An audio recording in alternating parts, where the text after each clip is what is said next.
Hello students, કેમ છો બધા? મજામાં જશો? આજે આપણે ફિઝિક્સના ચેપ્ટર નંબર 3ની આપણે શરૂઆત કરીએ. ચેપ્ટર નંબર 3 જેનું નામ છે સુરેખ પથ પર ગતિ. શું નામ છે ચેપ્ટરનું? સુરેખ પથ પર ગતિ. ઓકે, ચાલો હવે આ ચેપ્ટરની ડિસ્કશન કરતા પહેલા સૌથી અગત્યનો પ્રશ્ન છે કે ગતિ એટલે શું? ગતિ એટલે શું? પહેલો પ્રશ્ન આ છે તમારા માટે કે ગતિ એટલે શું. બીજો પ્રશ્ન એ છે કે આપણા જીવનમાં ગતિ ક્યાં જોવા મળે છે? ક્યાં જોવા મળે છે? આ આપણા માટે બીજો પ્રશ્ન છે. તો સૌથી પહેલા વિચારો કે આપણે સ્ટાર્ટિંગ કરીએ કે ગતિ એટલે શું. આ પ્રશ્નની ડિસ્કશન આપણે થોડાક સમય પછી કરીએ. તો એની પહેલાં આપણે એ જોઈએ કે ગતિ ક્યાં જોવા મળે છે. તો વિચારો બેટા, તમે જ્યારે સવારે ઉઠો અને તમે જે ચાલો છો, તમે કોઈ પથ ઉપર તમે શું કરો છો? તો કે ગતિ કરો છો. મતલબ કે તમે પોતાનું સ્થાન બદલાવો છો. શું છે એ એક પ્રકારની ગતિ છે. તમે કોઈ સાયકલ લઈને, નવું મોડલ આપણે બનાવીએ સાયકલનું, આ સાયકલ લઈને તમે કોઈ રસ્તા ઉપર ગતિ કરો છો, અથવા તમે કોઈ બાઇક લઈને રસ્તા ઉપર ગતિ કરો છો. એ શું છે? તમે પોતાના સ્થાનમાં બદલાવ કરો છો. એ શું છે? ગતિ છે કે જે આપણી લાઈફમાં જોવા મળે છે. પછી ત્રીજી કઈ જગ્યાએ? તો કે વિચારો, આપણે શ્વાસ લઈએ છીએ, શ્વાસ કાઢીએ છીએ, ત્યારે હવા આપણી અંદર જાય છે, હવા આપણામાંથી બહાર નીકળે છે. એ શું છે? તો કે હવાની અવર જવર એક પ્રકારની ગતિ છે. શરીરની જો વાત કરીએ તો વિચારો, શરીરમાં જે લોહીનું પરિભ્રમણ છે સાહેબ, લોહીનું પરિભ્રમણ શું છે? તો કે એક પ્રકારની ગતિ છે. વિચારો, શીરા અને ધમની વિશે તમે બહુ સરસ રીતે જાણો છો, ધોરણ 10માં ભણેલા છો કે લોહી છે એક છે એ લોહી લઈ જાય છે, એક છે એ લોહી લઈ આવે છે હૃદયમાં. શું છે? એક પ્રકારની ગતિ છે. હૃદય આપણું ધબકે છે, આપણું હૃદયના જે ધબકારા છે કે જે હૃદય ધબકે છે, શું છે? એક પ્રકારની ગતિ છે. આવા કેટલા બધા પ્રકારો વિચારીએ કે જે આપણે રૂટીન લાઈફમાં ગતિના જોઈએ છીએ. વિચારો, આપણે કોઈ બીચ ઉપર ગયા હોય તો બીચ ઉપર જે સમુદ્ર છે, એ સમુદ્રમાં જે પાણી છે, એ પાણીની જે લહેરો જોવા મળે છે, શું છે? એક પ્રકારની ગતિ છે. પછી આપણે વિચારીએ કે થોડુંક આપણે હવે એ જગ્યાએ વિચારીએ કે જે આપણે સામે દેખતા નથી પણ આપણે ખ્યાલ છે. તો કે આપણે શું વિચારીએ? વિચારો કે કોઈ એક પાત્ર છે, બરોબર, આ પાત્ર સાવ ખાલી છે. તપેલું લઈ લ્યો, સિમ્પલ વસ્તુ છે. કોઈ પાત્ર છે કે જે ખાલી છે. હવે આ પાત્ર સાવ ખાલી હશે તો તમને કાંઈક તો ખબર જ હશે બેટા એની અંદર શું હશે. એની માથે આપણે શું ઢાંકી દઈએ છીએ? છીબું ઢાંકી દઈએ છીએ. તો એની અંદર કાંઈ નહીં તો શું હશે? વાયુના અણુઓ તો હશે જ. વિચારો, આ તો તમે જાણો જ છો કે વાયુના અણુ હશે. આ વાયુના અણુઓ કેવી ગતિ કરતા હશે? અસ્તવ્યસ્ત ગતિ કરતા હશે, જે શું છે? એક પ્રકારની ગતિ છે. વિચારો. પછી હજી એક આપણે ચર્ચા કરીએ તો તમે પ્રવાહ વિદ્યુતમાં, મતલબ કે તમે એક ચેપ્ટર ભણી ગયા છો ધોરણ 10માં કે જેમાં તમે બેટા ઇલેક્ટ્રોનના ફ્લો વિશે ચર્ચા કરી હતી. યાદ કરો કે ઇલેક્ટ્રોનની ગતિ વિશે તમે ચર્ચા કરી હતી. ઇલેક્ટ્રોન જ્યારે ગતિ કરે ત્યારે કોની રચના કરે છે? તો કે આય એટલે આપણે એને નામ આપ્યું હતું વિદ્યુત પ્રવાહ. કોની રચના કરે છે? તો કે વિદ્યુત પ્રવાહ, જેના વિશે આપણે ડિસ્કશન કરી હતી ધોરણ 10માં તમે કરીને આવ્યા છો. તો શું છે? તો કે આ ઇલેક્ટ્રોનની ગતિ છે. એનો મતલબ શું થયો કે ગતિ આપણી રૂટીન લાઈફમાં જોવા મળે છે. હજી કેટલાક કિસ્સા એવા છે કે જે બેટા તમે જાણતા નથી, થોડીક હું તમને ચર્ચા કરી દઉં. તો આ ઇલેક્ટ્રોન છે, સાથે શું હોય? તો કે ન્યુક્લિયસ હોય બેટા. હવે એ ન્યુક્લિયસ પણ એટલે કે એ અણુ છે, એ પોતાના બેટા મધ્યમાન સ્થાનની આસપાસ ગતિ કરતો હોય. આ ગતિને દોલિત ગતિ કહે છે. કેવી ગતિ કહે છે? દોલિત ગતિ. તમને એમ થશે કે સર આ ગતિ શું કામ થાય છે? એનું શું કારણ છે? આના વિશે આપણે ડિટેલમાં ડિસ્કશન કરવાના છીએ, અત્યારે એમાં પડતા નથી. તો આવી ઘણી બધી પ્રકારની ગતિ આપણે આપણી રૂટીન લાઈફમાં જોઈએ છીએ અને એના ઉપર આપણે આખો અભ્યાસ કરવાનો છે. હજી આપણે થોડીક ચર્ચા કરીએ કે જેના વિશે આપણે ડિસ્કશન કરી. તો એનો મિનિંગ એવો થાય કે દરેક પદાર્થો છે એ દરેક પદાર્થો ગતિમાન છે. તમને એમ થશે કે સર હું આ જગ્યાએ ઊભો છું, ચાલો આ તમે છો એવું વિચારી લો, હું આ જગ્યાએ ઊભો છું, એ જગ્યાએ એક ઝાડવું છે, એ ઝાડવું તો મને સ્થિર દેખાય છે. વિચારો, તો આ ઝાડવું તો મને સ્થિર દેખાય છે, તો તમે તો એવું કહો છો કે ગતિમાં છે. તો આ ઝાડવું મને સ્થિર દેખાવાનું કારણ શું છે? તો વિચારો, મગજ આંકો તમારું. બેટા તમે જે જગ્યાએ ઊભા છો એ જ જગ્યાએ એ ઝાડવું ઊભેલું છે, તમને એ કેવું દેખાય છે? સ્થિર દેખાય છે. પણ બેટા વિચારો, તમે ક્યાં ઊભા છો? તો કહો તમે પૃથ્વીની સપાટી પર ઊભા છો. વિચારો, પૃથ્વીની સપાટી પર તમે ઊભા છો. તો પૃથ્વીની સપાટી ઉપર તમે ઊભા છો તો તમને સ્થિર દેખાય છે. પણ શું વિચારો બેટા, પૃથ્વી આપણી છે એ શું આપણી પૃથ્વી સ્થિર છે? આવો પ્રશ્ન મેં તમારી સામે મૂકેલો છે. પૃથ્વી સ્થિર છે? જેટલા વ્યક્તિઓને ખબર છે, જેટલા સ્ટુડન્ટ્સને ખબર છે, તો એ બધા શું કહેશે કે ના સર, પૃથ્વી સ્થિર નથી, પૃથ્વી પણ પોતે ગતિમાન છે. યાદ કરો, પૃથ્વીની કેટલા પ્રકારની ગતિ છે? ટોટલ 2 પ્રકારની ગતિ છે. સૌથી પહેલા પ્રકારની ગતિ કઈ, જે આપણે હવે જાણીએ છીએ તે કે પૃથ્વી કોની આસપાસ ગતિ કરે છે? સૂર્યની આસપાસ ગતિ કરે છે પૃથ્વી. આ પહેલા પ્રકારની ગતિ. અને બીજા પ્રકારની ગતિ કઈ, તો કે પૃથ્વી પોતાની ધરીની આસપાસ ભ્રમણ કરે છે. અને એ ધરી ભ્રમણને કેટલો સમય લાગે છે? આપણને ખબર જ છે, 24 કલાક લાગે છે. એના વિશે આપણને ઓલરેડી ખ્યાલ છે. 24 કલાકને લીધે દિવસ રાતનું જે પરિભ્રમણ થાય છે એ બધું આ પૃથ્વીના ધરીભ્રમણને લીધે થાય છે, તેમ તે જે તમે બહુ વ્યવસ્થિત જાણો છો. અને સૂર્યની આસપાસ જે પૃથ્વી ગતિ કરે છે એ એક રાઉન્ડ મારતા કેટલો સમય લાગે છે બેટા પૃથ્વીને? તો કે એક્ઝેક્ટ જોવા જઈએ તો 365.25 દિવસ. કેટલા દિવસ? 365.25 દિવસ. ત્યારે પૃથ્વી એક રાઉન્ડ પૂરું કરે છે. વિચારો, જેને આપણે એક વર્ષ કહીએ છીએ અને આપણો બર્થડે ઉજવીએ છીએ. વિચારો, આજે 4 નવેમ્બરે આપણો બર્થડે હોય તો આવતી 4 નવેમ્બરે પાછો આપણે બર્થડે ઉજવીએ છીએ. ત્યારે આપણે એમ કહીએ છીએ કે પૃથ્વીએ સૂર્યની આસપાસ એક આખું પરિભ્રમણ પૂરું કરેલું છે. તમને એમ થશે કે સર હાલો તમે કહો છો તો સમજી ગયા, તો શું સૂર્ય પણ ગતિમાં છે? આવો પ્રશ્ન થશે. કારણ કે આપણે એવી ચર્ચા કરી કે સૂર્યની આસપાસ આપણી પૃથ્વી ગતિ કરે છે, પણ શું સૂર્ય ગતિમાં છે? તો એના વિશે આપણે થોડીક ચર્ચાને આગળ વધારીએ. તો બેટા હા, જવાબ છે તો કે સૂર્ય પણ પોતે ક્યાં છે? તો કે પોતે ગતિમાં છે. સૂર્ય પોતે સ્થિર નથી. હવે એના વિશે આપણે થોડીક ચર્ચા કરીએ. ચાલો,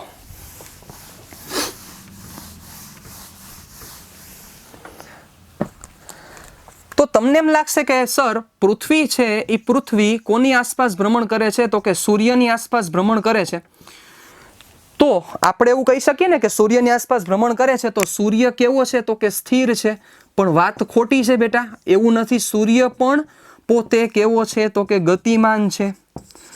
સૂર્યની આસપાસ આપણા આકાશમંડળના એટલે કે સૌરમંડળ એટલે કે સૂર્યના આસપાસ ઘણા બધા ગ્રહો છે એ ગતિમાન છે, ધૂમકેતુઓ છે એ ગતિમાન છે, જે સૂર્યને અનુલક્ષીને ગતિ કરે છે. કોને અનુલક્ષીને? સૂર્યને અનુલક્ષીને. મતલબ કે સૂર્યને સેન્ટરમાં રાખીને પોતાની કક્ષાનું શું કરે છે? ભ્રમણ કરે છે. એ કક્ષાના પ્રકાર કેવા છે? એવા પ્રશ્ન થતા હશે. એ બધા વિશે આપણે ચર્ચા કરવાના છીએ. તો આપણો પ્રશ્ન કઈ જગ્યાએ હતો? આપણો પ્રશ્ન એ જગ્યાએ હતો કે સૂર્ય પોતે સાહેબ ગતિમાં નથી, સૂર્ય પોતે સ્થિર છે એવું તમને લાગે છે, પણ એકચ્યુઅલમાં સૂર્ય પોતે ગતિમાં છે. તો સૂર્ય, જેમ કે આપણે નાનકડી ચર્ચા કરીએ બેટા, તો કે સપોઝ આ સૂર્ય છે એવું વિચારી લો. તો સૂર્યની આસપાસ સૂર્યની આસપાસ કોણ ભ્રમણ કરે છે? આપણે પૃથ્વી લઈ લઈએ તો પૃથ્વી ગતિ કરે છે. હવે આ સૂર્ય તો બીજા મોટા રાઉન્ડમાં ગતિ કરે છે સાહેબ, કે જે રાઉન્ડ આપણે જોઈ શકતા નથી, જેને બીજા શબ્દોમાં આપણે શું કહીએ છીએ? તો કે આકાશગંગામાં ગતિ કરે છે. મતલબ સૂર્ય પોતે સ્થિર નથી, પણ સૂર્ય પણ પોતે મોટા રાઉન્ડમાં ગતિ કરે છે. મોટા રાઉન્ડમાં એટલે જેમ આપણે કીધું કે પૃથ્વી છે એ પૃથ્વી સૂર્યની આસપાસ ભ્રમણ કરે છે, એમ આ સૂર્ય પણ ઓબ્વિયસ છે, સૂર્ય પણ કોઈ એક કેન્દ્રની આસપાસ ભ્રમણ કરે છે. હવે સૂર્ય જે કેન્દ્રની આસપાસ ભ્રમણ કરતું હોય એ કેન્દ્ર પણ, સપોઝ આપણે વિચારી લઈએ કે સૂર્ય આ કેન્દ્રની આસપાસ ભ્રમણ કરે છે, તો એ કેન્દ્ર પણ સ્થિર નથી બેટા, એ પણ એના કરતા મોટા કેન્દ્રની આસપાસ ગતિ કરે છે. તો થોડોક મગજ તમારો ચક્રાવે ચડે છે. તો આનો મિનિંગ એવો થાય કે કહેવાનો મતલબ શું છે કે વિશ્વમાં બધી વસ્તુ છે એ કેવી છે? તો કે ગતિમાન છે. વિશ્વમાં બધી વસ્તુ ગતિમાન છે, કોઈ વસ્તુ સ્થિર નથી. તો તમને એમ થાય કે સર હમણાં તો આપણે એક્ઝામ્પલ લીધું હતું. કયું એક્ઝામ્પલ? એક વ્યક્તિ છે, એ વ્યક્તિની સામે એક ઝાડવું પડેલું છે. એ ઝાડવું, આ વ્યક્તિ શું જોવે છે? તો કે એ ઝાડવાને કેવું જોવે છે? સ્થિર જોવે છે, સ્થિર છે એવું માને છે. તો એ સ્થિર શું કામ છે? તો એના વિશે આપણે હજી ડિટેલમાં ડિસ્કશન કરવાના છીએ. એના ઉપર આપણે પછી ચર્ચા કરશું. આનો મતલબ કે ગતિનો આપણી લાઈફમાં ક્યાં ઉપયોગ છે? તો આના ઉપરથી તમે કહી દેશો કે સર ગતિ બધી જગ્યાએ છે સાહેબ. પ્રકાશની પણ ગતિ છે, પણ વસ્તુ એવી છે કે પ્રકાશની ગતિ આપણે જોઈ નથી શકતા. તમને કદાચ ખ્યાલ હોય અને ન હોય તો હું તમને કહી દઉં, આ સૂર્ય છે સાહેબ, આ સૂર્ય, અને સૂર્યમાંથી શું ઉત્પન્ન થાય છે? પ્રકાશ ઉત્સર્જિત થાય છે, આપણને ખબર છે. સૂર્ય પોતે કેવો છે? સ્વયં પ્રકાશિત છે. સ્વયં પ્રકાશિત નો મિનિંગ એવો થાય બેટા કે સૂર્યને પોતાનો પ્રકાશ છે. સ્વયં પ્રકાશિત, સ્વયં એટલે પોતાનો, પ્રકાશિત એટલે કે પોતાનો પ્રકાશ છે. પોતાના પ્રકાશને લીધે એ બધાને પ્રકાશ આપે છે. જેમ કે આપણે પૃથ્વી કહીએ, ચંદ્ર કહીએ, એ બધાને, બધા કેવા છે? તો કે પરપ્રકાશિત છે. કેવા છે? પરપ્રકાશિત. કેટલાક વ્યક્તિઓને ખબર હશે, કારણ કે એ બધા ગ્રહો છે. ગ્રહો કોઈ દી સ્વયં પ્રકાશિત હોય નહીં. તારાઓ હોય એ સ્વયં પ્રકાશિત હોય છે. તો આ સૂર્ય છે એ તારો છે. એ સૂર્ય તારો પોતાનામાંથી શું ઉત્સર્જન કરે છે? તો કે પ્રકાશ ઉત્સર્જન કરે છે. બેટા એ સૂર્યમાંથી જે ઉત્સર્જન થયેલો પ્રકાશ છે, એ પ્રકાશને પૃથ્વી સુધી પહોંચવા માટે તમને નથી ખ્યાલ બેટા 8 મિનિટ અને 20 સેકન્ડ જેટલો સમય લાગે છે. કેટલો સમય લાગે છે? 8 મિનિટ અને 20 સેકન્ડ જેટલો સમય લાગે છે. તેનો મિનિંગ થોડુંક આપણે જો ડિટેલમાં જઈએ તો શું થશે વિચારો. ચાલો,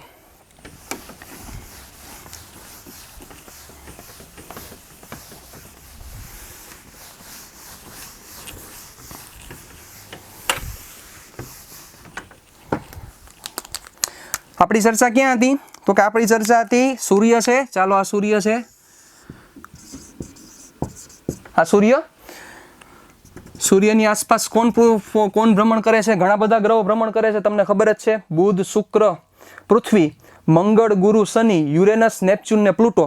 આ બધા ગ્રહો ગતિ કરે છે. પ્લુટોને હવે ગ્રહ ગણતા નથી, પણ તેમ છતાં આપણે એને ગ્રહ માનીને આગળ વધીએ. તો સૂર્યની આસપાસ પૃથ્વી ભ્રમણ કરે છે. ઓકે, તો હવે આ સૂર્યમાંથી જે પ્રકાશ નીકળે છે બેટા, સૂર્યમાંથી જે અહીંથી પ્રકાશ નીકળતો હશે એ ઓબ્વિયસ છે પૃથ્વી સુધી પહોંચતો હોય. હવે ઓબ્વિયસ છે કે સૂર્યમાંથી જે નીકળેલો પ્રકાશ જ્યારે પૃથ્વીએ પહોંચે ત્યારે પૃથ્વી ઉપર રહેલો કોઈ જીવ, હાલો હું દેખાડી દઉં, આ એક જીવ, એ જીવને સૂર્ય દેખાઈ શકે છે, એમનેમ દેખાઈ શકતો નથી. એક વસ્તુ, આપણે એક નાનકડું એક્ઝામ્પલ લઈએ બેટા, કે કોઈ એક રૂમ છે, બરોબર? તમે આ એક કલ્પના કરજો કે કોઈ એક રૂમ છે. ચાલો, આ એક હું તમને રૂમ દેખાડી દઉં છું, બરોબર? આ રૂમની અંદર તમે ઊભા છો, આ રૂમની અંદર તમે ઊભા છો, અને આ જ રૂમમાં એક સામે એક બીજી વ્યક્તિ ઊભી છે. આપણે વ્યક્તિના નામ દઈ દઈએ. આ વ્યક્તિનું નામ દે વ્યક્તિ નંબર 1, અને આ વ્યક્તિનું નામ દઈ દઉં વ્યક્તિ નંબર 2. આ એક રૂમ છે. હવે વિચારો કે આ રૂમમાં લાઇટ એકાએક વહી જાય છે, એકાએક લાઇટ વહી જાય છે, અને સમય છે ક્યારનો સમય છે? તો કે ઘોર અંધારું, રાત્રિનો સમય છે. રાત્રિનો સમય છે, ઘોર અંધારું છે, એકેય બાજુથી ક્યાંય પ્રકાશ પ્રવેશતો નથી. તો જેવી બેટા લાઇટ વહી જાય તો લોજિક આંકો જોઈ, આ જે બીજો વ્યક્તિ છે, શું એ બીજા વ્યક્તિને પેલો વ્યક્તિ દેખાશે? મારો પ્રશ્ન તમને સમજાય છે? હું તમને શું કહેવા માંગુ છું કે આ જે બીજો વ્યક્તિ છે, શું એ બીજા વ્યક્તિને આ પેલો વ્યક્તિ દેખાશે? ક્યારે? લાઇટ વહી ગઈ, રાત્રિનો સમય છે, ખૂબ અંધકાર છે, ત્યારે આ બીજો વ્યક્તિ આ પેલા વ્યક્તિને જોવે છે તો શું દેખાશે? તમે એમ કહેશો કે સર નો દેખાય. હવે એ પ્રશ્નને થોડુંક વિચારો કે શું કામ નથી દેખાતો. એ જ રીતના હજી એક વાત આપણે આગળ કરીએ, તો શું આ પેલા વ્યક્તિના બીજો વ્યક્તિ દેખાતો હશે? વિચારો જોઈ, પેલા વ્યક્તિના બીજો વ્યક્તિ દેખાય? તો જવાબ દેશો કે સર હવે સિમ્પલ છે ને, કે બીજા વ્યક્તિને પેલો વ્યક્તિ નથી દેખાતો અને પેલા વ્યક્તિને બીજો વ્યક્તિ પણ નથી દેખાતો. એનો મતલબ કે એક છે એ બેને જોઈ શકતો નથી, અને એ જ રીતના બીજો છે એ પેલાને જોઈ શકતો નથી. પણ હવે એક આપણે કામ કરીએ. હવે શું કરીએ? આપણે એક ટોર્ચ લઈ જઈએ બેટા, એક ટોર્ચ. હવે એ ટોર્ચ સમજજો, બરોબર? મારો કહેવાનો મિનિંગ આખો સમજજો તમે. એ ટોર્ચ છે, એ ટોર્ચ જેવી આ એક વ્યક્તિ ઉપર ઉપાડું, તમને મન થાય એવી ટોર્ચ લઈ જાઓ, જેવી તમારે આગળ ટોર્ચ હોય એવી. એ ટોર્ચ જેવી હું એક વ્યક્તિ ઉપર પાડું, તો વિચારજો, આપણે જે ટોર્ચ અહીંયા રાખેલી છે, આ ટોર્ચ માત્ર ને માત્ર આ એક જ વ્યક્તિ ઉપર પડે છે. બીજી એકેય વ્યક્તિ ઉપર, બીજી આ જે રહેલી છે એ વ્યક્તિ ઉપર ટોર્ચ પડતી નથી. અને આપણે એ પણ વસ્તુ વિચારી લઈએ કે અહીંથી જે પ્રકાશ છે એ પ્રકાશ અહીંયા પહોંચતો નથી. તો એનો મિનિંગ શું થયો સમજો તમે, કે આ ટોર્ચમાંથી નીકળેલો પ્રકાશ આના ઉપર પડ્યો. પાછો હું તમને પ્રશ્ન પૂછીશ. શું પ્રશ્ન પૂછીશ? શું બીજા વ્યક્તિને, એ જ પ્રશ્ન છે, શું બીજા વ્યક્તિને પેલો વ્યક્તિ દેખાશે? આવો પ્રશ્ન છે. તો વિચારો, લોજિક આખો, કલ્પના કરો, તમારી સામે રૂમ દેખાવો જોઈએ સાહેબ, તમને આ બધી વસ્તુ દેખાવી જોઈએ. તમે ઊભા છો, સામે એક વ્યક્તિ ઊભો છે, ઘોર અંધકાર છે, એ સામેની વ્યક્તિ ઉપર એ ટોર્ચ પડે છે અને તમે એનું ઓબ્ઝર્વેશન લ્યો છો. તો આ તમે જ છો એવું માની લ્યો અને આ સામેનો વ્યક્તિ છે એવું માની લ્યો. આ વ્યક્તિ ઉપર તમે ટોર્ચ પાડી છે અને તમે એ વ્યક્તિને જોવો છો. શું તમે જોઈ શકશો? વિચારો. જો તમારો આન્સર એવો છે કે સર હા, આપણે આ જે સામે ઊભેલી જે વ્યક્તિ છે એને આપણે જોઈ શકશું. શું કામ જોઈ શકશું? કોઈ રીઝન સમજાવી શકશે? વિચારો, કોઈ મને કહી શકશે શું કામ જોઈ શકશું? તો જો તમે એવું વિચારતા હોય, શું વિચારતા હોય તમે, કે હા સાહેબ આના ઉપર પ્રકાશ પડ્યો એટલે આ પ્રકાશ ગતિ કરતા કરતા કરતા કરતા સર મારી આંખમાં આવ્યો અને આ પ્રકાશ ગતિ કરતા કરતા કરતા મારી આંખમાં આવ્યો એટલે મારી આંખે ચિત્ર બનાવ્યું અને એ ચિત્રને લીધે મને આ જે સામેનો વ્યક્તિ ઊભો છે એ મને દેખાય છે. વિચારો.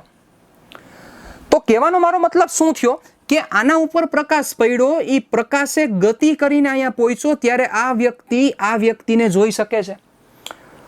એ જ વસ્તુ હવે તમને પાછો એક બીજો પ્રશ્ન પૂછું, તો પેલો વ્યક્તિ શું બીજા વ્યક્તિને જોઈ શકશે? વિચારો, પેલો વ્યક્તિ બીજા વ્યક્તિને જોઈ શકશે? વિચારીએ આપણે આના ઉપર થોડુંક મગજ આંકીએ. તો તમે જેમ હમણાં ચર્ચા કરી કે બીજો વ્યક્તિ છે એ પેલાને જોઈ શકે છે. શું કારણ છે?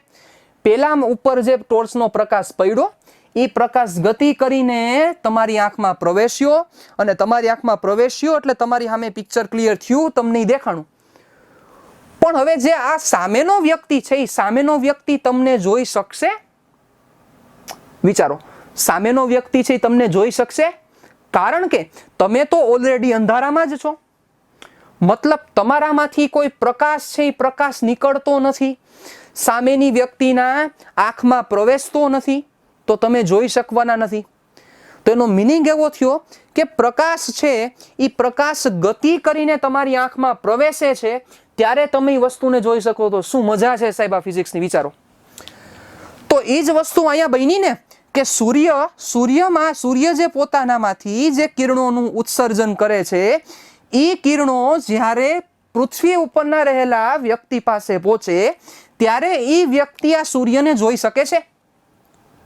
અને સૂર્યમાંથી આ જે નીકળેલા કિરણો છે એને પૃથ્વી સુધી પહોંચવા માટે જે આપણે ચર્ચા કરી કે 8 મિનિટ અને 20 સેકન્ડ જેટલો સમય લાગે છે સાહેબ. કેટલો સમય લાગે છે? 8 મિનિટ અને 20 સેકન્ડ. થોડુંક આને હજી ડિટેલમાં જાવ તો એવું થાય કે સૂર્યમાંથી જે પ્રકાશ નીકળો, ચલો સૂર્ય અહીંથી પ્રકાશ 1 નંબરનો પ્રકાશ છે ને ઉત્સર્જન કરી દીધો, તો આ 1 નંબરના પ્રકાશને પૃથ્વી સુધી પહોંચતા, ક્યાં પૃથ્વી સુધી? પૃથ્વી સુધી તમે આ બેઠા છો ને, તો ન્યા પહોંચતા 1 નંબરના પ્રકાશને પૃથ્વી સુધી પહોંચવા માટે કેટલી મિનિટ લાગે છે? 8 મિનિટ અને 20 સેકન્ડ. કે જે ન્યૂટન સાહેબે આના ઉપર આખી ચર્ચા કરેલી હતી. ન્યૂટન સાહેબે કીધું હતું કે આટલો સમય લાગે છે. પણ હજી એક વાત છે કે જે વાત પણ બહુ સમજવા જેવી છે. જો સડનલી એટલે કે અચાનક આ સૂર્ય છે એ ગાયબ થઈ જાય, વિચારી લો, સૂર્ય જો ગાયબ થઈ જાય તો મારો પ્રશ્ન એક તમને એ છે જેનો તમારે મને જવાબ દેવાનો છે. તો એ પ્રશ્ન અત્યારે તમારા ઉપર છોડું છું અને તમારે મને નેક્સ્ટ સેશન સુધીમાં વ્યવસ્થિત રીતે યાદ કરીને તમારે મને કહેવાનું છે કે એનો જવાબ શું થશે. બરોબર? સૂર્ય અચાનક ગાયબ થઈ જાય તો પૃથ્વી ઉપર ઉભેલ વ્યક્તિને પ્રકાશ કેટલા સમય સુધી જોવા મળે? પહેલો પ્રશ્ન. બીજો પ્રશ્ન, શું પૃથ્વી ઉપર ઉભેલો વ્યક્તિ સૂર્ય જે ક્ષણે ગાયબ થાય તે જ ક્ષણે સૂર્યને તે જ ક્ષણે વ્યક્તિને સૂર્ય દેખાતો બંધ થાય. બંને પ્રશ્ન ફરીથી એકવાર રિપીટ કરી દો કે સૂર્ય અચાનક ગાયબ થઈ જાય, લાઈનથી સૂર્ય સીધો વહી ગયો, વિચારી લો. અચાનક ગાયબ થઈ જાય તો શું પૃથ્વી ઉપર ઉભેલ વ્યક્તિ, તમે જ છો એવું વિચારી લો, કારણ કે તમે પૃથ્વી ઉપર જ છો અને પૃથ્વીની સપાટી ઉપર છો.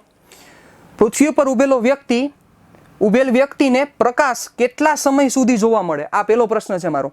મતલબ કે સૂર્ય અચાનક ગાયબ થઈ જાય તો આજે પૃથ્વી ઉપર ઉભેલો વ્યક્તિ છે એને કેટલી ક્ષણ સુધી પ્રકાશ જોવા મળશે? કયો પ્રકાશ? સૂર્યમાંથી આવતો પ્રકાશ. આ પહેલો પ્રશ્ન છે મારો. બીજો પ્રશ્ન શું છે? શું પૃથ્વી ઉપર ઉભેલો વ્યક્તિ સૂર્ય જે ક્ષણે ગાયબ થાય તે જ ક્ષણે વ્યક્તિને સૂર્ય દેખાતો બંધ થાય? મતલબ કે પૃથ્વી ઉપર ઉભેલો આ જે વ્યક્તિ છે એ વ્યક્તિને સૂર્ય કઈ ક્ષણે ગાયબ એને ગાયબ થયેલો દેખાશે? ગાયબ થયેલો દેખાશે એનો મતલબ સપોઝ આ ક્ષણે સૂર્ય વયો ગયો, આ ક્ષણે અહીંથી સૂર્ય વયો ગયો, તો શું આ જે વ્યક્તિ છે એ વ્યક્તિને સૂર્ય દેખાતો એ જ ક્ષણે બંધ થઈ જશે? આ મારો બીજો પ્રશ્ન છે કે જેના વિશે આપણે ડિટેલમાં ડિસ્કશન નેક્સ્ટ સેશનમાં કરવાના છીએ. તો આનો મિનિંગ શું થયો સાહેબ? કે ગતિ આપણી રૂટીન લાઈફમાં ઘણી બધી જગ્યાએ છે. કેટલીક જગ્યા એવી છે કે જ્યાં આપણે ગતિ જોઈ શકતા નથી. જેમ કે આપણે ચર્ચા કરી ઇલેક્ટ્રોનની ગતિ, તો આવું ન દેખાતું હોય ને, ઇલેક્ટ્રોન અહીંથી આમ જાય છે, વી કાન્ટ સી. શું કામ નથી જોઈ શકતા એના વિશે પણ આપણે ડિસ્કશન કરશું. એની ગતિ થાય છે પણ ગતિ તો ચાલુ જ છે. મતલબ ઇલેક્ટ્રોનની ગતિ થાય છે, વાયુના અણુઓની ગતિ થાય છે. તમે જે રૂમમાં બેઠા છો એમાં કેટલા બધા વાયુ રહેલા છે? અબજો, કરોડો, નિખરવો જેટલા વાયુ રહેલા છે. એ બધા વાયુઓ અસ્તવ્યસ્ત ગતિ કરે જ છે, એ આપણને દેખાતા નથી. તો એમ આ ગતિ છે એ આપણી લાઈફનો બહુ અગત્યનો પાર્ટ છે કે જેના વિશે આપણે ચર્ચા કરીએ છીએ. અને ગતિ સાથે આપણે હંમેશા જોડાયેલા છીએ. કોઈ પણ જગ્યાએ આપણને ગતિ જોવા મળે છે. હવે આ જ પ્રશ્નને, જે આપણો બીજો પ્રશ્ન જે આપણે સ્ટાર્ટિંગ કર્યું હતું ત્યારે આપણે બે પ્રશ્ન પૂછેલા હતા કે ગતિ એટલે શું, અને બીજો પ્રશ્ન જો આપણે કર્યો હતો કે ગતિ ક્યાં જોવા મળે છે, તો આપણે એમાં બીજા પ્રશ્નનો જવાબ દઈ દીધો કે ગતિ ક્યાં જોવા મળે છે. તો પહેલા પ્રશ્નના જવાબને શું થશે? ચલો વિચારો. હવે તમે પોઝ કરીને આ ક્વેશ્ચન છે તમારી બુકમાં નોટ કરી શકો છો અને વિચારવાનું છે તમારે, અને મને નેક્સ્ટ ટાઈમ યાદ રાખીને તમારે મને જણાવવાનું છે કે શું થશે એનો આન્સર.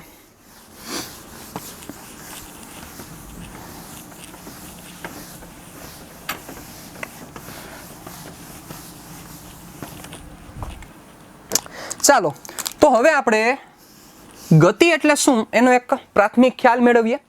તો શું થશે? આપણો પ્રશ્ન જ લખી નાખીએ કે ગતિ એટલે શું. ગતિ એટલે શું? ચાલો, તો સિમ્પલ છે.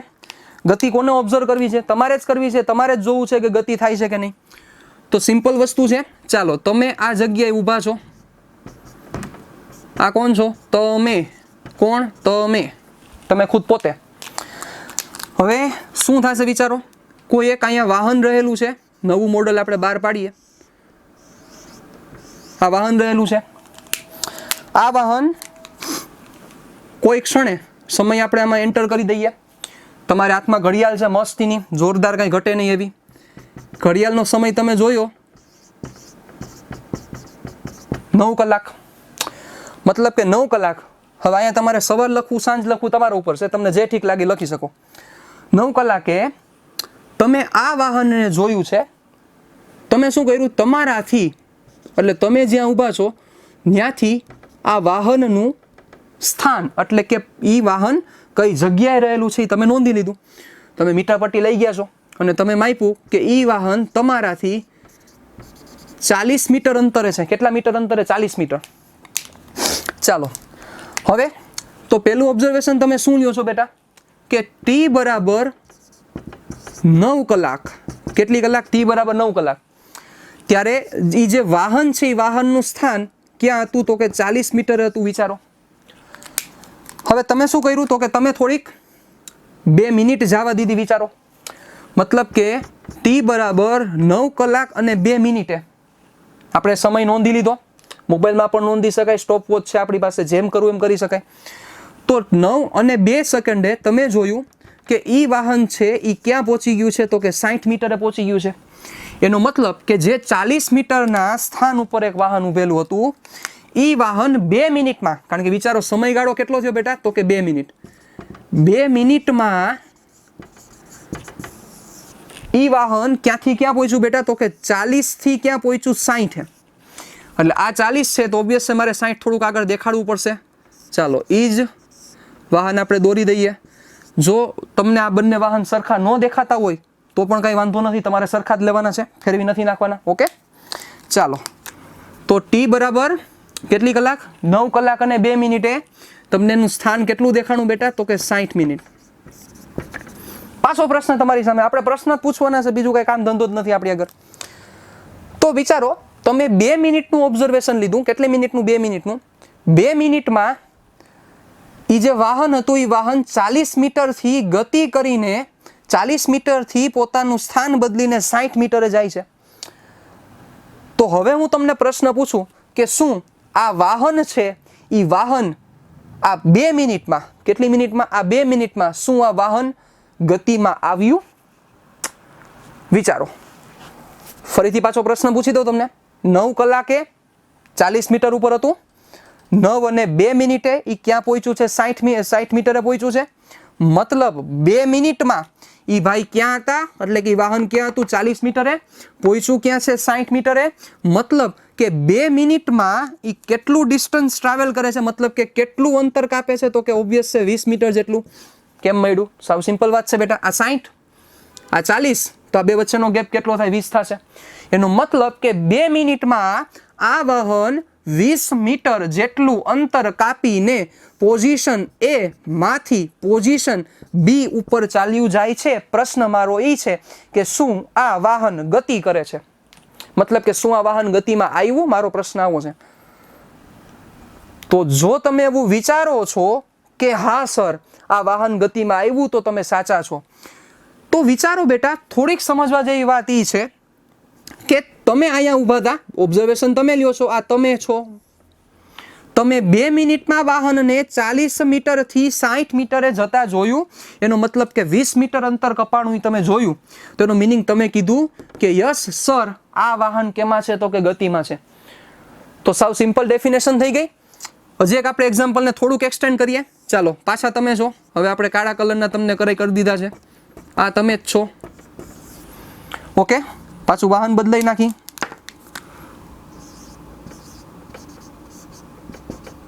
સાયકલ લઈ લઈ, તમને મન લાગે તો R15 લઈ લો, જે લાગે આપણું જ છે, આમાં કોઈ ટેન્શન લેવા જેવી વાત નથી. બરોબર, ચાલો. તમારાથી કેટલા સ્થાને છે, તો કે તમારાથી 30 મીટરના સ્થાને રહેલું છે. કેટલા વાગ્યાનો સમય, તો કે ભર બપોરનો સમય, 12 વાગ્યા. રાતે 12 વાગે નથી નીકળવાનું. ઓકે, 12 વાગ્યાનો સમય. તમારાથી R15 30 મીટર અંતર રહેલું છે. હવે બેટા તમે દર સેકન્ડે તમે આ R15 ના સ્થાનનું ઓબ્ઝર્વેશન લ્યો છો. કલ્પના થવી જોયો. તમે ઊભા છો, તમારી સામે R15 ઊભેલું છે, એ 30 મીટરે ઊભું છે અને તમને દેખાઈ રહ્યું છે, અને હું જે બોલું છું એ તમને કલ્પના થવી જરૂરી છે સાહેબ. તો એની મજા છે. Imagination is more important than knowledge. એ આઇન્સ્ટાઈનનું સ્ટેટમેન્ટ હતું સાહેબ, અને એ સ્ટેટમેન્ટને આપણે સાકાર કરવાનું છે. તો પ્લીઝ ઇમેજિનેશન, કલ્પના શક્તિ, હું તમને એમ કહું R15 અહીંયા પડેલું છે તો દેખાવું જોઈએ R15 છે. ઓકે, તો આ વસ્તુને આપણે ધ્યાનમાં રાખશું. આ તમે જોયું 12 વાગે, બપોરના 12 વાગે તમે જોયું. તમારાથી આ જે R15 છે 30 મીટર અંતરે રહેલું છે. દર સેકન્ડે તમે નોંધ લ્યો છો. દર સેકન્ડે તમે જોયું, દર સેકન્ડનો મિનિંગ તમે સમજી ગયા ને.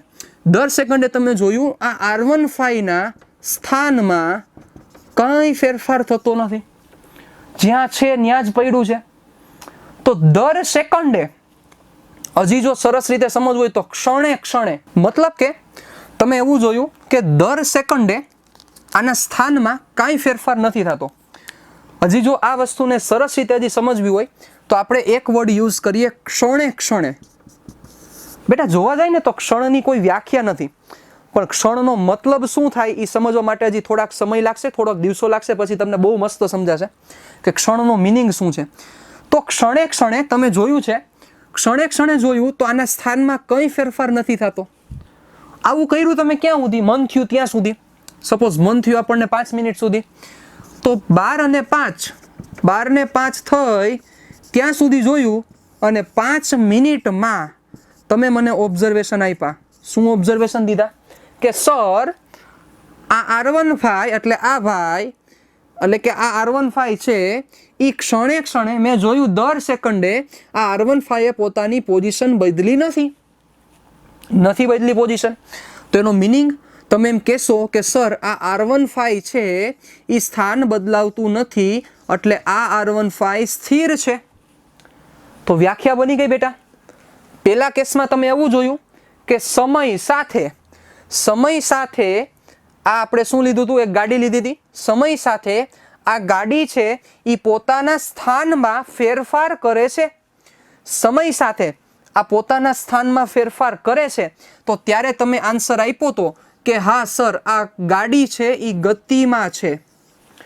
પણ સમય સાથે આના સ્થાનમાં ફેરફાર ન થયો તો તમે એવું કહેશો કે ગાડી કેવી છે? તો કે સ્થિર છે.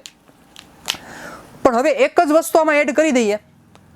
તમે અહીંયા બેઠા છો, સમજો, મસ્ત આખો કોન્સેપ્ટ છે, સમજ જેવી વસ્તુ છે. તમે અહીંયા બેઠા છો, તમે અહીંથી સીધા બેઠા ચંદ્ર ઉપર વયા જાઓ. ક્યાં વયા જાઓ? ચંદ્ર ઉપર. આમ ફીલ થવું જોઈએ ચંદ્ર ઉપર બેઠા છો તમે. -200 ડિગ્રી સેલ્સિયસ જેવું તાપમાન છે ને ખૂબ ઠંડી લાગે છે. અહીંથી સીધા તમે ચંદ્ર ઉપર પહોંચી જાઓ. હવે ચંદ્ર ઉપર તમે સીધા પહોંચી જશો એટલે તમને તો આ પૃથ્વી દેખાતી હશે સામે, અને એ પૃથ્વી ઉપર વિચારી લો ભગવાને તમારા આગળ મસ્તીના મેગ્નિફાઈંગ ગ્લાસ આપ્યા છે. મેગ્નિફાઈંગ ગ્લાસ એટલે બિલોરી કાચ દીધા છે મસ્તીના તાકાતવાળા, કે જે ઝૂમિંગ કરી દે, અને તમે આ ગાડીને જોવો છો. તો વિચારો સાહેબ, તો તમે ક્યાં છો? તમે ચંદ્ર ઉપર રહીને તમે આ ગાડીના સ્થાનમાં થતો ફેરફાર તમે જોવો છો, નોંધો છો. તો તમને શું લાગશે બેટા? તમે એમ કહેશો કે સર હા આ ગાડી ગતિમાન છે. હવે વિચારો, જ્યારે તમે પૃથ્વી ઉપર હતા, પાછા પૃથ્વી ઉપર આવી જાઓ. રમવાની જ વાત છે સાહેબ, આપણે જ્યાં જવું ને જઈ જ શકી. પૃથ્વી ઉપર આવી જાઓ, પૃથ્વી ઉપર તમને એમ લાગતું હતું કે કેવી છે? તો કે સ્થિર છે, સ્થાનમાં ફેરફાર નથી થતો. પણ જેવા તમે પાછા ચંદ્ર ઉપર વયા જશો તો ચંદ્ર ઉપર જઈને તમને આન્સર શું આવશે સાહેબ? તમે એમ કહેશો કે સર આ મને સ્થિર દેખાતી નથી, આ તો મને પૃથ્વીની સાથે ભ્રમણ કરતી દેખાય છે. તો બેટા વિચારો, તમે ચંદ્ર ઉપર ગયા તો તમે એવું કીધું કે સર આ છે એ ભ્રમણ કરતી દેખાય છે. કઈ રીતના ભ્રમણ કરતી દેખાય છે? પૃથ્વીના ભ્રમણને લીધે તમને ભ્રમણ કરતી દેખાય છે. પણ પૃથ્વી ઉપર તો હતો ત્યારે તો મને આ સ્થિર દેખાય છે. તો એનો મિનિંગ કે તમારે હજી એક વર્ડ કે જે આ ગતિની વ્યાખ્યામાં મિસિંગ છે એ તમારે એડ કરવો પડશે. તમે વ્યાખ્યા શું બોલ્યા ફરીથી એકવાર કહી દો. તમે એવું કીધું કે સમય સાથે જો પદાર્થના સ્થાનમાં ફેરફાર થાય, સમય સાથે પદાર્થના સ્થાનમાં ફેરફાર થાય તો તે પદાર્થ ગતિમાન છે તેમ કહેવાય. સાચી વાત છે, પણ એક મિસ્ટેક મારે આમાં એડ કરવી પડશે, કે જે આપણે મિસ્ટેક સુધારવી પડશે, કે સમય સાથે કોઈ એક પદાર્થની સાપેક્ષે, સમજો સાહેબ હું શું બોલ્યો? સમય સાથે કોઈ એક પદાર્થની સાપેક્ષે, કોઈ એક પદાર્થ એટલે કોણ થયું? તો કે તમે પદાર્થ થયા એવું માની લ્યો. કોઈ એક પદાર્થની સાપેક્ષે બીજો પદાર્થ, ફરીથી બોલું છું, સમય સાથે આ 2 મિનિટની ગતિ, સમય સાથે કોઈ એક પદાર્થની સાપેક્ષે જ્યારે બીજો પદાર્થ છે એ બીજો પદાર્થ પોતાના સ્થાનમાં ફેરફાર કરે. મતલબ સમય સાથે કોઈ એક પદાર્થની સાપેક્ષે બીજો પદાર્થ, કયો બીજો પદાર્થ? કે જેની ગતિની આપણે ચર્ચા કરી છે. એક પદાર્થની સાપેક્ષે બીજો પદાર્થ પોતાના સ્થાનમાં ફેરફાર કરે તો તે પદાર્થ ગતિમાં છે તેમ કહેવાય. તમે મારી વાત સમજી ગયા? તમને શું કહેવા માંગુ છું સાહેબ? તો એમ તમે કહેશો કે સર આમાં કેમ થયું? તો કે વિચારો બેટા, તમે ક્યાં પહોંચી ગયા હતા? તમને ક્યારે ગતિ નહોતી લાગતી? તમે જ્યારે પૃથ્વી ઉપર છો તો પૃથ્વીની સાપેક્ષે આ પદાર્થે સ્થાનમાં ફેરફાર કર્યો નથી સાહેબ. પણ જેવા તમે ક્યાં પહોંચી ગયા? તમે અહીંયા છો, ક્યાં? ચંદ્ર ઉપર. હાલો ચંદ્ર દેખાડી દીધો. ચંદ્ર ઉપરથી તમે આને જોવો છો તો તમને શું લાગશે? કે આ ભ્રમણ કરતું લાગશે. શું કામ? તો કે ચંદ્રની સાપેક્ષે પૃથ્વી કેવી છે? તો કે ગતિમાન છે સાહેબ. ચંદ્રની સાપેક્ષે પૃથ્વી ગતિમાન છે, કારણ કે પૃથ્વી ઉપરથી જ્યારે તમે ચંદ્રને જોવો છો તો ચંદ્ર ગતિ કરતો તમને દેખાય છે સાહેબ, તો ઓબ્વિયસ છે ચંદ્ર ઉપરથી તમે પૃથ્વીને જોવો તો પૃથ્વી તમને ગતિમાન દેખાય. એનો મતલબ કે જ્યારે તમે પૃથ્વી ઉપર ઊભા છો ત્યારે તમને આ ગાડી કેવી દેખાતી હતી? સ્થિર દેખાતી હતી. પણ જેવા તમે ચંદ્ર ઉપર પહોંચી ગયા તો એ જ ગાડી, ભલે ટાયર ન ફરતા હોય તો કાંઈ નહીં, ટાયર નથી જ ફરતા કારણ કે એ ગાડી એમનેમ પૃથ્વી ઉપર સ્થિર પડેલી છે, પણ એ જ ગાડી જ્યારે તમે ચંદ્ર ઉપરથી જોવો છો તો એ જ ગાડી તમને ગતિ કરતી હોય એવું દેખાય છે સાહેબ. એનો મિનિંગ કોની સાપેક્ષે ચર્ચા કરો છો સાહેબ, એ ખૂબ જ ઇમ્પોર્ટન્ટ છે. એટલે આપણે વર્ડ એડ કરવો પડ્યો. શું એડ કરવો પડ્યો? કે જ્યારે કોઈ એક પદાર્થની સાપેક્ષે, જ્યારે કોઈ એક પદાર્થની સાપેક્ષે બીજો પદાર્થ, યસ આ બીજો પદાર્થ, કોઈ એક પદાર્થની સાપેક્ષે બીજો પદાર્થ સમય સાથે એટલે કે સમયનું વહન થતું જાય, સમય સાથે બીજો પદાર્થ પોતાના સ્થાનમાં ફેરફાર કરે, બીજો પદાર્થ પોતાના સ્થાનમાં ફેરફાર કરે તો આ પદાર્થ છે એ ગતિમાં છે તેમ કહેવાય. એ જ વ્યાખ્યા હવે અહીંયા બોલવી હોય તો ક્યાં? પૃથ્વી ઉપર તમે ઊભા છો અને તમે આ ઓબ્ઝર્વેશન લીધું તો તમે શું કહેશો? સમય સાથે આ પદાર્થ પૃથ્વી, સમય સાથે એક પદાર્થની સાપેક્ષે, એક પદાર્થ એટલે કોણ? તો કે તમે ક્યાં છો? પૃથ્વી પર છો. એક પદાર્થની સાપેક્ષે બીજો પદાર્થ સ્થાનમાં ફેરફાર કરતો નથી તો એ ગતિમાં નથી. શું કામ? તમે ક્યાંથી ઓબ્ઝર્વેશન લીધું છે પૃથ્વી ઉપર? એની જ જગ્યાએ તમે હવે ક્યાં વયા જાવ? તમે પહોંચી જાવ ક્યાં? તો કે તમે પહોંચી ગયા ચંદ્ર ઉપર. તો હવે ચંદ્રની સાપેક્ષે તો પૃથ્વી કેવી છે? તો કે ગતિમાન છે. વ્યવસ્થિત રીતે તમે જાણો છો ચંદ્રની સાપેક્ષે પૃથ્વી ગતિમાન છે, તો હવે તમે શું કહેશો? કે યસ સર, હું અહીંયા બેઠો છું તો ત્યારે મને આમ ભ્રમણ કરતું હોય એવું દેખાય છે. તમને એમ લાગશે કે સર એવું કેમ દેખાય? દેખાય જ ને, વિચારી લ્યો. કારણ કે પૃથ્વી પોતે ધરી ઉપર ભ્રમણ કરે છે. તમારા આગળ જોરદાર એવા મેગ્નિફાય કરે એવા ગ્લાસ છે. મેગ્નિફાય એટલે ખબર પડે ને, આપણે એમ ઝૂમ ન કરતા હોય, ઝૂમ, એ ઝૂમ કરતા એવા ગ્લાસ છે. તો તમને લાગશે ને કે આ પણ પૃથ્વી આમ ફરે છે. તો એનો મિનિંગ કે તમે ચંદ્ર ઉપર વયા ગયા તો આ જ ગાડી તમને ગતિમાન દેખાય છે. મતલબ કે સાહેબ કયા પદાર્થની સાપેક્ષે ચર્ચા કરો છો એ ખૂબ જ ઇમ્પોર્ટન્ટ છે આપણા માટે. આનો મિનિંગ શું થાય જેના વિશે આપણે ડિટેલમાં નેક્સ્ટ ટોપિકમાં આપણે મસ્ત ચર્ચા કરવાની છે, કે જે ટોપિકનું આપણું નામ જ એવું હશે સાપેક્ષવાદ. શું નામ હશે? સાપેક્ષવાદ. અને સાપેક્ષવાદ ઉપરથી ગતિ આપણા માટે ક્યાં ઇમ્પોર્ટન્ટ છે એના ઉપર આપણે ચર્ચા કરશું. એટલે ખૂબ જ ઇમ્પોર્ટન્ટ ટોપિક જે આપણે નેક્સ્ટ પાર્ટમાં લેવા જઈ રહ્યા છીએ. ખાસ તમે એમાં કનેક્ટ રહેજો. અને ખૂબ જ ઇમ્પોર્ટન્ટ ટોપિક છે જેમાં આપણે ડિસ્કશન કરવાના છીએ. મતલબ પણ એ પહેલા આપણે આ ગતિની વ્યાખ્યા ફરીથી એકવાર જોઈ લઈએ તો શું થશે? જ્યારે કોઈ પદાર્થ, કોઈ એક પદાર્થની સાપેક્ષે જ્યારે કોઈ બીજો પદાર્થ, ફરીથી બોલું છું, એક પદાર્થની સાપેક્ષે, એક પદાર્થ એટલે તમે, જ્યારે બીજો પદાર્થ શું કરે? સમય સાથે એના સ્થાનમાં ફેરફાર કરે, સમય સાથે એના સ્થાનમાં ફેરફાર કરે ત્યારે તે પદાર્થ ગતિમાં છે તેમ કહેવાય. અહીંયા આ પદાર્થની સાપેક્ષે એટલે કે તમારી સાપેક્ષે આ ભાઈએ કાંઈ સ્થાનમાં ફેરફાર કર્યો નથી એટલે તમે એમ કહેશો કે આ સ્થિર છે. પણ આ કેસમાં તમારી સાપેક્ષે આ પદાર્થે સ્થાનમાં 20 મીટરનો ફેરફાર કર્યો છે સમય સાથે, તો આપણે શું કહેશું? કે યસ, આ પદાર્થ છે એ આ પદાર્થની સાપેક્ષે, મતલબ આ જે આપણી ગાડી છે એ તમારી સાપેક્ષે ગતિમાં છે. એ જ વસ્તુ આપણે અહીંયા કહી શકીએ કે ચંદ્રની સાપેક્ષે પૃથ્વી ભ્રમણ કરે છે તો તમારી સાપેક્ષે, મતલબ કે જ્યારે કોઈ પદાર્થ એટલે તમે, તમારી સાપેક્ષે જ્યારે કોઈ બીજો પદાર્થ પોતાના સ્થાનમાં ફેરફાર કરે, કેની સાથે? ભૂલવાનું નથી, સમય સાથે. સમય સાથે સ્થાનમાં ફેરફાર કરે તો આવી ગતિને આપણે કેવી ગતિ કહેશું? આને આપણે શું કહેશું? તો કે પદાર્થ છે એ પોતે ગતિમાં છે એમ કહેશું. તો હવે તમને પૂરેપૂરો ખ્યાલ થઈ ગયો હશે કે ગતિનો મતલબ શું છે, ગતિની આપણી લાઈફમાં ક્યાં ઇમ્પોર્ટન્ટ છે. નાનકડી એવી સમરી જોઈ લઈએ તો આપણે સ્ટાર્ટિંગ ક્યાંથી કર્યું હતું? વિચારો, 2 પ્રશ્નો તમારી સામે આપણે રિપ્રેઝન્ટ કર્યા હતા કે ગતિ એટલે શું, એનો ખ્યાલ શું છે, એના વિશે ચર્ચા કરી. પછીના ટોપિકમાં આપણે શું ડિસ્કશન કર્યું? બીજા પ્રશ્નમાં શું પૂછ્યું છું? તો કે ગતિ આપણી લાઈફમાં ક્યાં જોવા મળે છે, જેના ઉપર આપણે ડિટેલમાં ડિસ્કશન કરી કે બધી જગ્યાએ આસપાસ ઘણી બધી ગતિ જોવા મળે છે.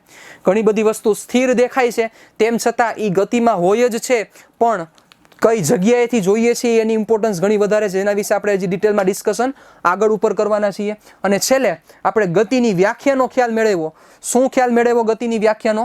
કે જ્યારે કોઈ પદાર્થની સાપેક્ષે બીજો પદાર્થ સમય સાથે પોતાના સ્થાનમાં ફેરફાર કરે ત્યારે તે પદાર્થ કેવો છે? તો કે ગતિમાં છે તેમ કહેવાય. પણ એક વર્ડ આપણે ભૂલવાનો નથી, કોઈ એક પદાર્થની સાપેક્ષે બીજો પદાર્થ. હવે આ સાપેક્ષ વર્ડ બહુ સરસ રીતે સાહેબ તમે તમારા મગજમાં ઉતારી લેજો અને એ સાપેક્ષ આપણી લાઈફમાં કઈ જગ્યાએ છે, કઈ જગ્યાએ આ સાપેક્ષતાનો આપણે ઉપયોગ કરીએ છીએ એ વિચારીને નેક્સ્ટ વિડીયો જોજો. Okay, thank you.